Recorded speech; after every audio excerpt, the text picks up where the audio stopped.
से सुबह कटली गए आरती जलाए पर रही ना करे बाद रात में फिर काटे आरती जलाए पर देख के बता इसकी पेड़े गायब है यहाँ से सीधा कट पीट। ఇప్పటి వరకు ప్లే అయిన వీడియోని చూశారు కదా.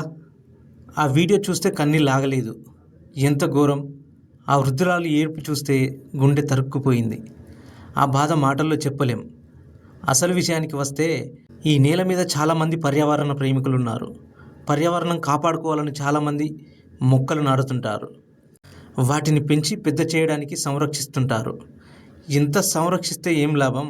నరకాసురులార వ్యాపారాల రూపంలో చెట్లను నరికేస్తున్నారు. ఇక్కడ కూడా అదే జరిగింది. వృద్ధురాలు చెట్టును 20 ఏళ్లుగా కన్నబిడ్డను పెంచినట్టు పెంచుకుంది. చంటి బిడ్డలా కాపాడుకుంది.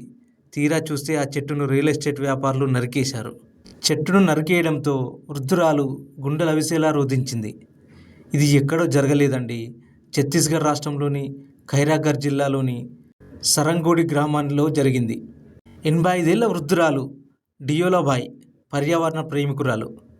గత 20 ఏళ్లుగా రావి చెట్టును కంటికి రెప్పలా చంటి బిడ్డలా పెంచింది. ఏమైందో తెలియదు. ఆ చెట్టుపై రియల్ ఎస్టేట్ వ్యాపారుల కన్ను వారి కంటపడింది. ఇక వారు ఏం చేస్తారు? రావి చెట్టును నేలమట్టం చేశారు. చెట్టును నరికేయవద్దని గ్రామస్తులు అడ్డుకున్నా వినలేదు. వారిని బెదిరించి మరీ చెట్టును నేలమట్టం చేశారు. ఇక చెట్టు నేలమట్టం అయ్యాక డియోలాబాయ్ చెట్టు వద్దకు వెళ్ళి గుండెలవిసేలా ఏడ్చింది. తన రోజున చూసిన గ్రామస్తులు సైతం కంటతడి పెట్టుకున్నారు. అంతేకాదు, రావి చెట్టుకు వాళ్ళు నిత్యం పూజలు చేసేవారట. చెట్టు నరికివేయడంపై గ్రామస్తులు పోలీసులకు ఫిర్యాదు చేశారు. వారి ఫిర్యాదుతో పోలీసులు కేసు నమోదు చేసి దర్యాప్తు చేపట్టారు.